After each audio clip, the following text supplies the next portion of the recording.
from Diana Freeman, okay? Okay. So in our agenda today, we'll discuss three-dimensional grammar framework. So what do you mean by framework? When you say framework?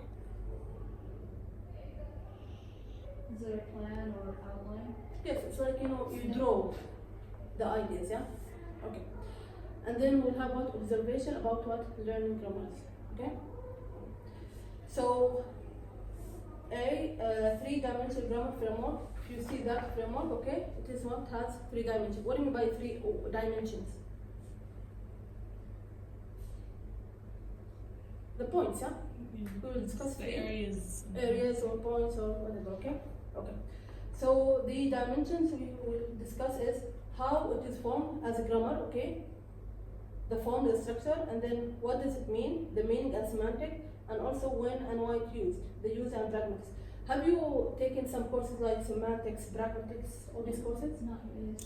I mean, just generally in linguistics. But you have it in your plan? You will take it? Is it in your... Yes. It is. So it is what, semantic? You have semantic?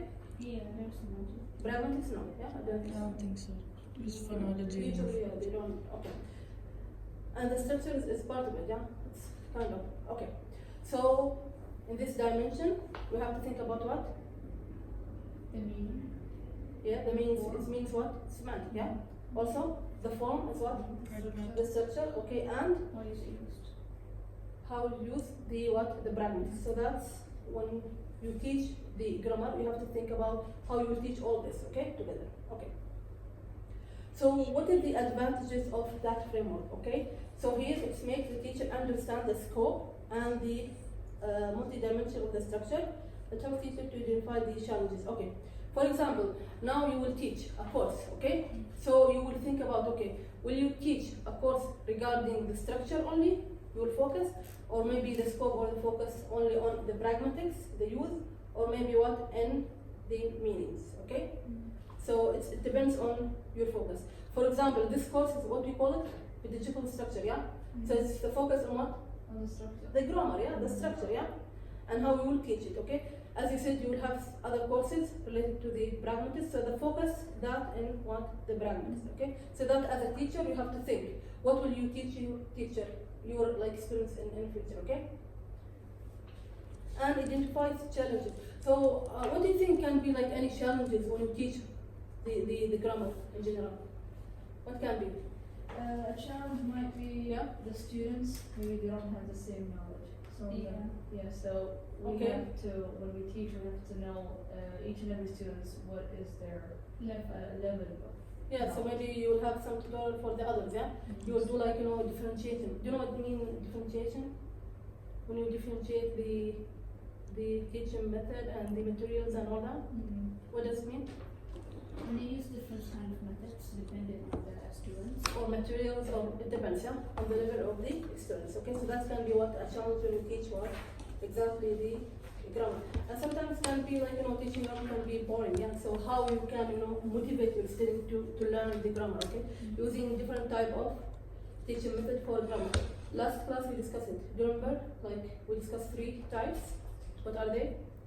Grammar translation, Grammar translation, yeah? audiolingual. Audiolingual, yeah, good. And the PPP, yeah? Yeah.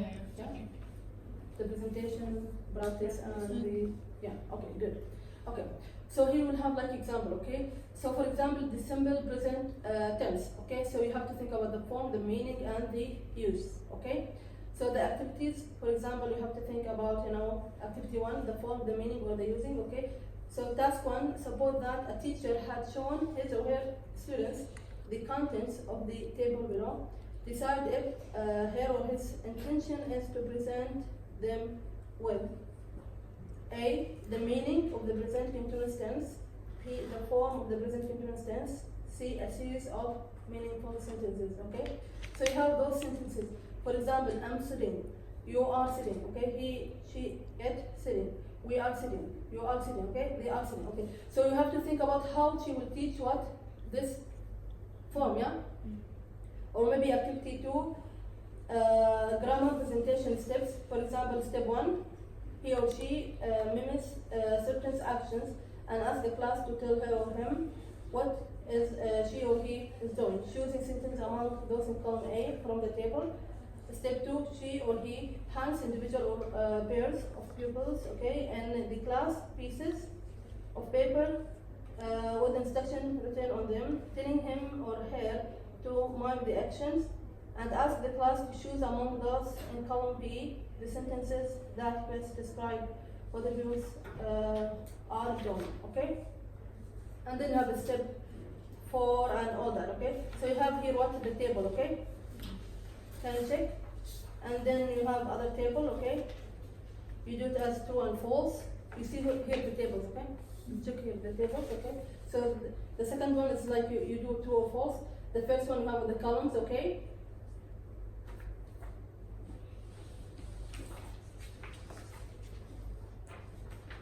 And then you see that column, okay? So this